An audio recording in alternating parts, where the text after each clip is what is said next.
Underrated comes out in 2020, and then Rookie of the Year comes out 2021.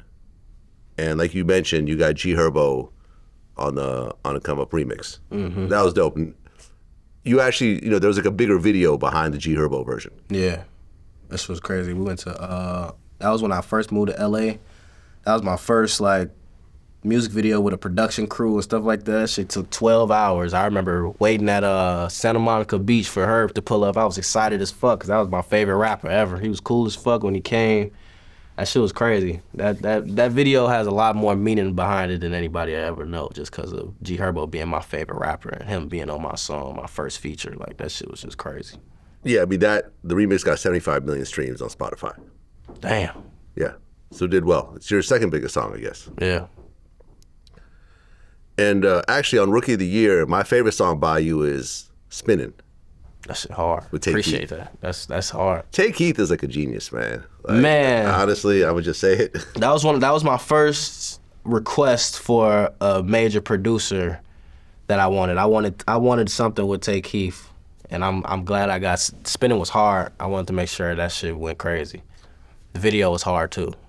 I mean, for Tay Keith to see the potential of Sexy Red before anyone else did, with that first song, Tay Keith is a legend, man. My booty hole brown, like my pussy pink, my baby need a new pappy. He found a legend, a diamond in the rough. And it worked. And now look where she is now. I'm just saying, Tay Keith, Block Boy JB, all the stuff he did with Drake. Oh, yeah. I mean, really the list goes on and on and on. Yeah, legend. Yeah, that's my favorite song. Thank you, bro. And then you actually had another freestyle on there, and that was like the biggest song on that particular EP, I guess. Or no, mixtape, I guess. Yeah, mixtape. That was the mixtape. But yeah, freestyle was hard. Now, like after you get signed, the label actually moves you to LA? Yeah, they moved me because their headquarters were in LA. They got headquarters in LA and I think New York. But I wanted to go to LA, so they moved me out there, and they moved me out there for 3 years, 2.5. Okay, that's kind of interesting. And then you brought 8 of your friends with you? You guys rented a house? So my first year, 2020, after high school, I had my manager, I had probably about 6 of my friends move into this small Airbnb. It was probably a 2-bedroom Airbnb, so it's 6 people in the front on the couch. Me and my engineer had our own room, and then my manager had his own room. So yeah, and then I moved into my first house, or my first apartment in 2021. Then it got cut down to 5 people. And then after as the years went on, it got to less and less friends in my house. But yeah. I mean, why did you move to LA to work on your music as opposed to stay in Chicago, which is where you originally made your stuff, your original, big songs, and kind of being in that environment and those studios? And or do they think that you might get caught up in something in Chicago? Or yeah, I told them Chicago. If anything happens, it'll happen. I don't know, anything can happen out there. I wanted to move out of the state regardless. So I was like, shit, if I can move to LA, that'll be cool. And they didn't make it a problem at all. So I'm like, if it's no problem, then shit, hell yeah, I'll move to LA and I don't have to pay rent. They pay for my stay. I'm taking that. I don't care. I'd rather stay in LA than Chicago any day. But now looking back on it, sometimes I do wish that I stayed in Chicago, or at least had my presence in Chicago a little bit more than I did. But I mean, I don't have no regrets. I wanted to move to LA bad, bro. I wanted to get out of Chicago. I mean, I live in LA most of the time. Yeah. Yeah, LA's dope. I get it. But sometimes creatively, certain places bring out certain things. But I was 18 too, so you give me a bunch of money and say, yeah, we'll move you to LA. Oh, all right, bet, I'm about to move to LA. That's just where my head was at. I mean, you have the big songs, but do you feel that you're not viewed as one of the bigger Chicago artists because Definitely. You don't beef with anyone online? Definitely. You don't claim any gangs? Definitely. You're not in a public relationship with an IG model? All the stuff, when you look at the big rappers, they all kind of check off these boxes that I'm talking about. Lil Durk, all types of public beef, His girl is like a big presence in him. Like Moneybagg Yo, she's with Ari, and then of course Ari has a baby with G Herbo, and G Herbo is with his girl, and she's a Fashion Nova model as well, and and the son is in Kai Cenat live streams, and do you see what I'm saying? Yeah. There's all this other stuff that really doesn't have anything to do with music, but it makes these people kind of bigger than life. Yeah. And you're kind of relatively low key. Yeah.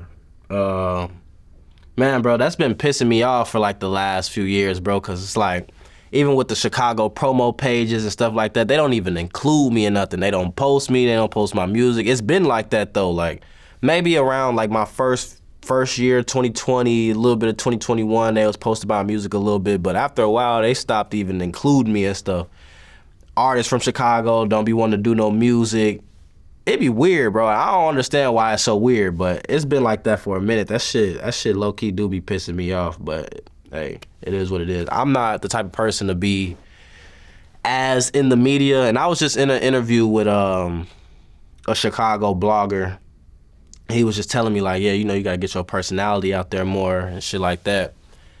And I'm down with that, but at the same time, like, I'm not humiliating myself, or I'm not going in the media doing nothing stupid. I'm not humiliating myself for no fame. That's just not me. I like making music. I love making music. I love the craft. I love the process. I love music, period. That's what I'm in the game for. So, like, if people don't respect me for being a good lyricist and a good artist, then fuck them. I don't really care.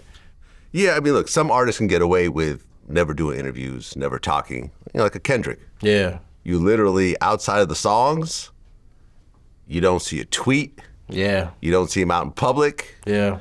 You don't see any interviews. He hasn't interviewed probably like a decade.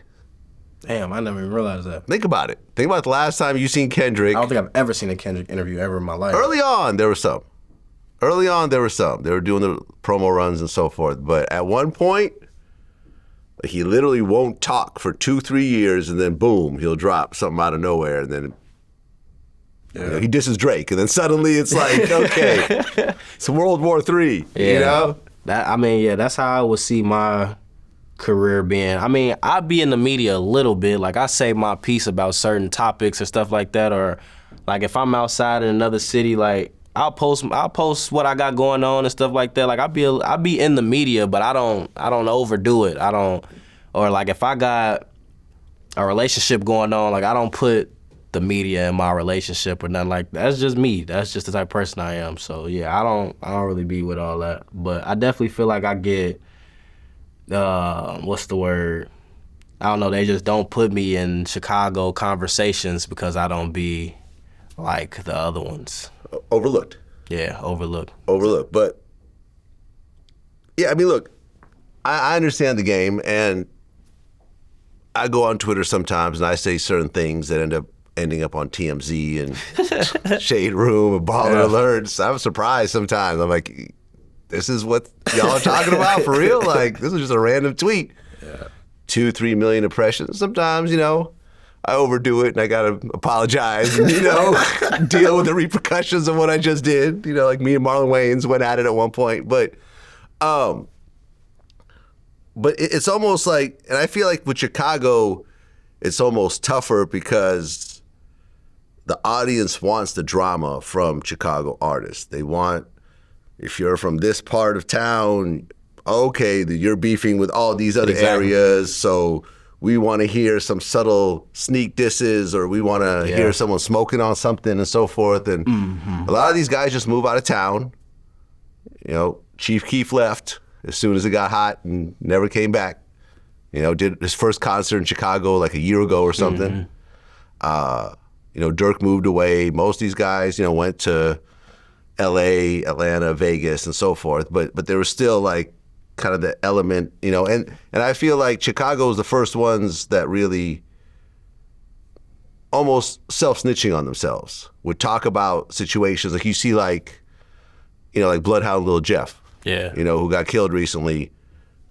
And we'll never exactly know, but it seemed like he was talking about actual murders that he was involved in the songs. Yeah. I mean, at this point, it doesn't matter. He's gone. So, rest in peace, Lil Jeff. But in order to gain that traction, people were literally putting their freedom at risk by going out there. And you kind of chose a different path. And that's fine because I feel it's authentically who you are, but you have to compete with these other guys as well. Yeah, but at the same time, I feel like, okay, I got signed to Atlantic. My song was blowing up rapidly through the first, you could say, 2-3 years. It's still getting crazy dumbs to this day.